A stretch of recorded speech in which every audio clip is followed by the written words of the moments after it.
never in my 33 years of life have I heard so many fucking people talk about the Talmud. It has become the most popular piece of text in the history of mankind. And like 98% of people who reference it have never even opened up a page of it.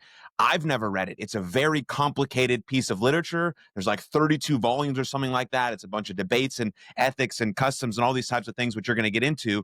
But why are people so obsessed with the Talmud now? And again, like I think all these things that come back to anti-Semitism, they're going to cherry pick certain pieces in there that make the whole Jewish religion look terrible, and then they're going to say that's law, that's what all Jews follow. So there's no obviously real, and there's no questions here at all. But just like now, your time to sort of take that myth and comment about that.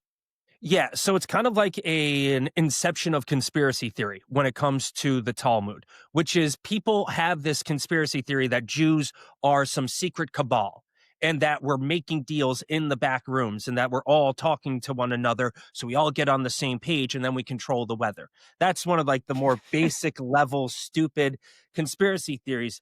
And then you have the Talmud, which is essentially a very difficult multi-volume text where if you aren't entirely steeped in the Tanakh, which is the Torah, Nevi'im, Ketuvim, in English, the 5 books of Moses, the prophets, and the writings, if you're not steeped in those, you can't even begin to get into the weeds of the Talmud. And you talked about it, how it was like a group chat, I think was the word that you used. And if you didn't, I'm going to say that you did because that's the perfect way to describe it. I think you said debate. I call it a group chat for the olden times. First and foremost, that nobody understands, there's more than one Talmud. There are two Talmuds. There's the Talmud Yerushalayim, which is the Jerusalem Talmud, and then there's the Babylonian Talmud. And the Talmud is, if I could put it down in one sentence, a bunch of rabbis arguing about the minutia of both the Torah, the Tanakh, so 5 books of Moses, the prophets, as well as the writings, as well as the Gemara, and the oral tradition. All of these are what the Talmud talks about. It is when you say, okay, you cannot boil a kid in his mother's milk, a kid being a baby goat. What does that mean? How can you take that prescription, which is something that talks about kosher, and then break it down? Okay, does it mean we can't only have meat and cheese together, meat and dairy together? Does it mean you can only not have this specific animal with dairy? Or does it mean that you can only have certain animals? And then you have split hooves and those animals that chew their cud, that masticate. It's all of that. And it goes deep and deep and deep and deep. For our discussion, you hear people say like, oh, Jesus is boiling in excrement. No, one, that's not even who they're talking about. The Yeshua that they're talking about in the Talmud is not Jesus. Two, and I don't mean this as a slight against Christians. Jews, for the most part, and when I mean the most part, I mean 99.5% of the time, don't give a shit about Jesus. He is a historical figure. To Jews, he's not a prophet. We just don't talk about him because we just don't really care about him too much. You guys took that and ran with it and created a new religion, which at its beginning, not the greatest for Jews, and has had some obvious blips here and there throughout the centuries and throughout the millennia. But as it stands today, Christianity is a wonderful religion, and any Jew who is worth his salt and follows the 7 Noahide laws, and I wish X and TikTok would talk about those more than they talk about the Talmud. But just breaking that down really simple, if you follow the 7 Noahide laws, in other words, as Jews, but everybody else, you then get that promise of the afterlife, whatever it is. So anybody, that's available to them. So Christians, they want to proselytize and they want to get more people to Christianity because the good-hearted Christians are seriously worried about the souls of people like me and you. So when somebody wants to convert a Jew and do so in not a crusading way, but do so in a welcoming way, that's what that is. Their religion teaches them that if you're not Christian, then you won't make it into the afterlife. Your soul won't be saved. That's where that comes from. That is the kindest, most good-hearted thing I have ever heard of.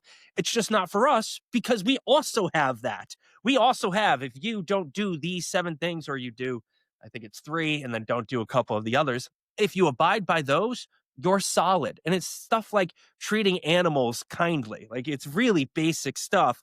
And it doesn't say you have to follow our religion. So the Talmud is this massive, massive multi volume text that just is a bunch of different rabbis arguing over the best ways to do things. And it's not just that they're arguing me and you in, let's go back to like the 500, right? CE. It's not like it would occur 1500 years ago where we can talk right now. They had to write this down. And when I say people don't understand the Talmud, I mean those that are trying to take swipes at the Talmud, they do not know how to read Hebrew, which is what the characters are in. They don't know how to read Arabic, which is what it's also discussed in. They don't know anything besides the translations themselves. So they're taking stuff that is for them, the Old Testament, for me and you, the Bible. They're taking stuff from the Bible that they can't read in the original language of the Bible. And then you go a step down, they're also trying to tell you that now they know the translations based off this really erudite text that even I have trouble understanding. And I spent the first 15 years of my life digging deep on this stuff, and it's fascinating. But they're telling you things that are not true. In all of the things that you see, and this is not me being hyperbolic, this is literally the truth. All of the stuff that you see that they say the Talmud has is not true. There's a guy, Chevrutus. Yes, Shrevrutus. I'll send it to you so you can put up the name of this guy. But he has the ultimate debunking of all of these things. Like you see the tractates. No. And Mm. again, you can't even take the one line because the one line is a part of a very, very long and in depth conversation. You know, that group chat from the GOP students who have never seen a locker room and everybody excused them because it was quote unquote locker room talk.